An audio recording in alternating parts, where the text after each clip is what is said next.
It appears that this is going to be led by Democrats without any Republican support. Is there anything that could happen in the next 24 hours you think that's going to change that dynamic? I see no desire on the part of my Democratic colleagues to work with Republicans. This is the first time in 5 pieces of legislation prior that this is a straight partisan play. We've spent $4 trillion together in bipartisan packages. We have $1 trillion unspent that's working its way through the system, $60 billion in education assistance alone. This is so riddled with wasteful spending, barriers to our recovery, like paying people more to be on unemployment than to be in their previous job. It's fraught with bailouts like union pension bailouts and rewarding behavior that pre-existed COVID with cities and states who are fiscally irresponsible.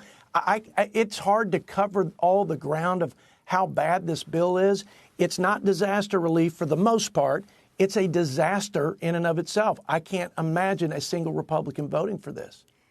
Congresswoman Stevens, is there an opportunity for any type of compromise here? I would say the time to act is now. And I believe that colleagues on the other side of the aisle, when push comes to shove, are going to join us. And I'm going to tell you why. This is triage. We just recognized 500,000 lives lost to this pandemic. We all know we need the funding for the vaccines, the testing.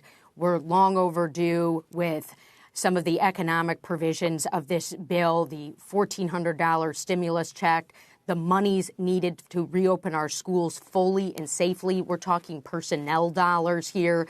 And just take it from the economists and those who are supporting this bill outside the chamber. We've got the U.S. Chamber of Commerce supporting this bill. We've got the U.S. Conference of Mayors. We've got executives who come from both parties who are saying we need this American Rescue Plan. Stabilize the health of this country, stabilize the economy. Congresswoman, though, how important, I understand the arguments on both sides. The question I'd ask you is how important early on, especially in the beginning here of the Biden administration, is it for there to be any kind of compromise at all? Because clearly there is no compromise as of now. And there are some, you have to think that there's some merit or meritorious views on the other side at some level, right? And so is there nothing that can happen between now and then? Sounds like not. This is a bit of a game of chicken with the idea that maybe you pull a couple over, but who do you think is getting pulled over? Well, I'd just say look at where the American people are. The American people are with this legislation. Over 60% want to see this get done. My constituents are asking me, when are we going to see the next round of stimulus checks? When are we going to have the certainty for our municipalities and for our schools?